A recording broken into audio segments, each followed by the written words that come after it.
Bonjour à tous et à toutes. Je regrette de ne pas pouvoir être parmi vous aujourd'hui, mais je tenais vraiment à faire ces quelques mots d'ouverture parce que c'est la première journée régionale du Centre Ressources Intime Agir que l'ARS soutient 2023. Et il était vraiment important aussi de pouvoir, à l'occasion de cette journée, mieux faire connaître ses missions et porter les dynamiques et faire connaître déjà les politiques nationales, bien sûr, en matière de lutte contre les violences sexistes et sexuelles, ainsi que les politiques de prévention qui sont menées dans ce cadre-là, et bien sûr contribuer à l'animation du réseau de l'ensemble des acteurs et pas que médico-sociaux. Là, on a l'APF qui est porteur de ce centre ressources et je remercie bien sûr l'APF, organisateur de cette journée. Mais vraiment, le centre ressources, c'est vraiment conçu comme un outil à disposition du droit commun. Merci Thomas Bouquet d'avoir rappelé comment c'était tout l'enjeu, effectivement, de travailler à l'accessibilité quand on parle de citoyenneté, d'accès et d'accessibilité des politiques publiques et de toutes les politiques, qu'elles soient de prévention, qu'elles soient d'accès aux soins, qu'elles soient d'accompagnement médico-social. C'est bien ce sujet-là de l'appui au droit commun. Et c'est bien ce sujet-là qui est au cœur de la transformation de l'offre médico-sociale globale. Donc, le pas de côté, je vous remercie de le faire, côté APF, organisme porteur de ce centre ressources, mais c'est aussi un pas de côté qu'on va demander à tous les établissements médico-sociaux pour aller vers le droit commun et faire en sorte de pouvoir effectivement accompagner les personnes en situation de handicap dans des parcours les plus inclusifs possibles, bien sûr, et qui s'appuient avec l'ensemble des professionnels, structures du droit commun, qui travaillent déjà sur ces questions de vie affective et sexuelle. Et je remercie aussi, parce que j'ai vu la liste des participants, l'ensemble partenaires avec lesquels l'agence travaille, le RPNA, le réseau Périnate, les plannings familiaux dans l'ensemble des départements et plein d'autres acteurs.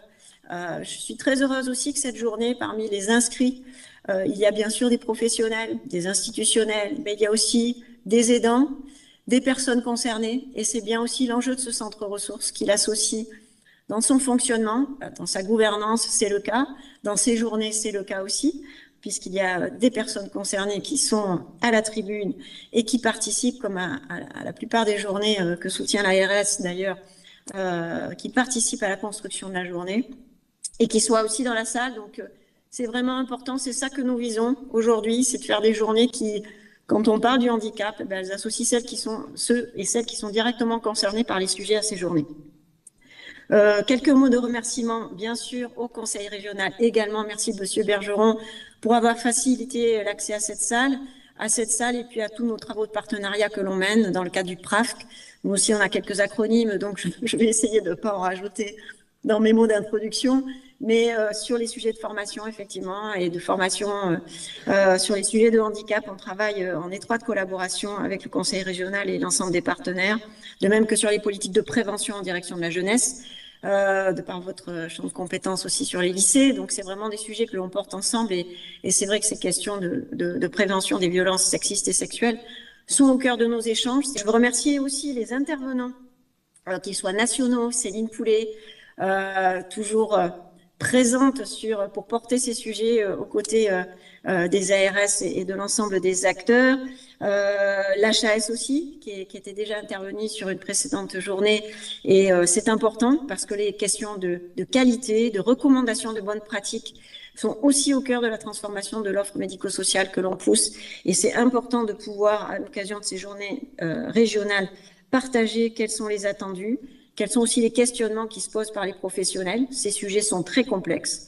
On le sait, ne sont pas faciles à aborder en interne, ne sont pas faciles parfois à porter avec les professionnels qui, pour des questions éthiques, personnelles, sont un peu percutés par ces sujets-là. Donc, tout ça, c'est vrai, mais ça ne doit pas être un obstacle. Et c'est aujourd'hui pour ça que, justement, on va pouvoir en reparler avec Monsieur Labelle, mais aussi, bien sûr, dans le cadre des ateliers auxquels vous allez pouvoir participer. Et puis, merci aussi aux intervenants régionaux, le CREI Nouvelle-Aquitaine, avec lequel on travaille, bien sûr, sur les questions de transformation de l'offre, d'accès aux droits, et qui s'est mobilisé, justement, pour nous permettre d'avoir un état des lieux de où est-ce qu'on en était dans l'état d'avancement des travaux, des organisations internes pour porter ces sujets au sein des ESMS. Et puis merci aux intervenants par les pairs. Nous sommes très engagés sur les sujets d'autodétermination, vous le savez, avec le programme régional hip-hop notamment, et par plein d'autres sujets, les assistants à projet, parcours de vie, APPV. Bon, on en a 58 dans la région. Toutes ces personnes qui contribuent à donner la parole aux personnes concernées, à leur permettre de faire accéder à leurs droits plus directement et en garantissant justement leur liberté d'expression et de choix. Donc ça, ce sont des sujets que l'on porte depuis maintenant plusieurs années, qui sont aussi au cœur de la transformation de l'offre. Et c'était vraiment aussi très important qu'il puisse y avoir la parole des personnes concernées dans cette journée. Donc merci aux intervenants régionaux qui vont intervenir et que l'on croise de façon maintenant assez régulière. Et moi, j'en suis très heureuse dans le cadre de ces journées.